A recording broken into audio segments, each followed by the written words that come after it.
this one I love. I can feel the photographer wanting to create something that is like a painting, probably like a painting they've already seen in a gallery somewhere of, and you've got the innocence of the child in a beautiful draped cloth with the lamb, everything.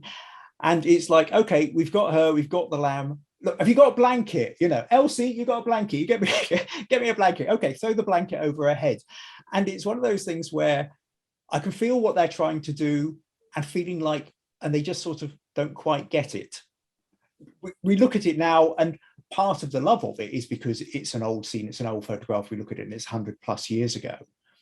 But actually, if you were trying to set that up, if you look at this photo as imagine you were there trying to create this photo. And I think you look at this photo in a very different way. You start thinking, well, okay, is that sheep trying to run off again? Or, don't get that sheep because that's the one that's really boisterous. This one's the calmer sheep. Let's get them over there.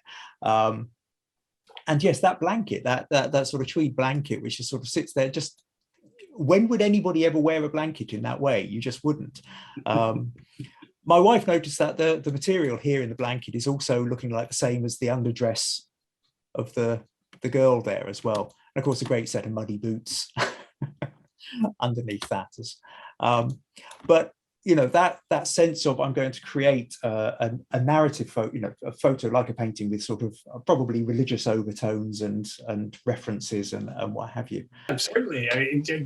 Don't you think that he would have been drawing upon his audience's recognition of perhaps traditional Madonna and child images, as well as popular nursery rhymes that we all might still be familiar with?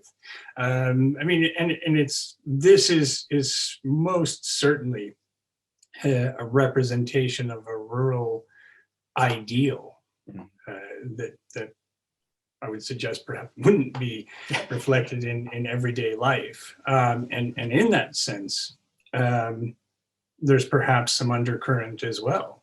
That his audience may have also recognized that there is a degree of innocence and loss of innocence implied in this image, because that lamb will have a fate that the young girl may not be terribly aware of quite yet. She's quite tight-lipped here. There's a kind of pressure on those lips. It's like, how much longer do you want me to sit here for? I'm doing this because I've been told to, or maybe I'm being bribed to, or blackmailed to, or whatever. But I'm not going to be 100% happy about it. It's interesting where Reid has her situated, sort of in this gap in the wall.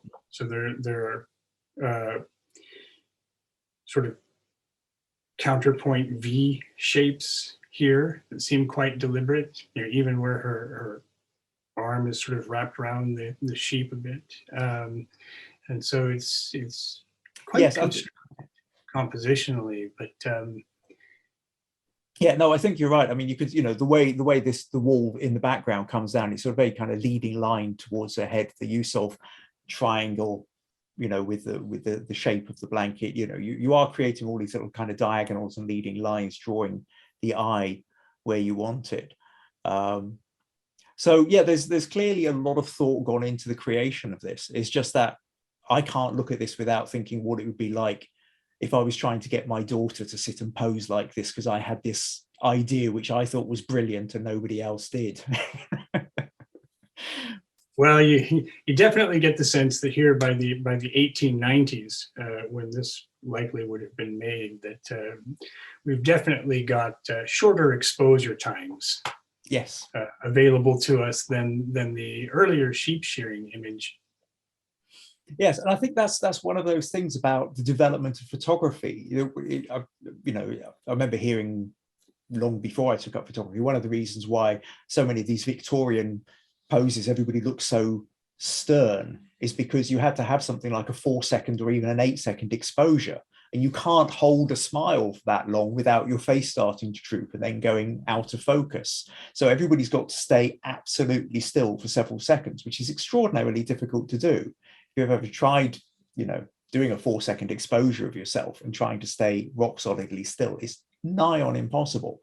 But yes, as time goes on, so you can get faster shutter speeds and faster exposures. And we've got some beautiful ones later on of sports people at play, which can only happen with much, much faster shutter speeds. But at this point, everybody's got to be stock still with it.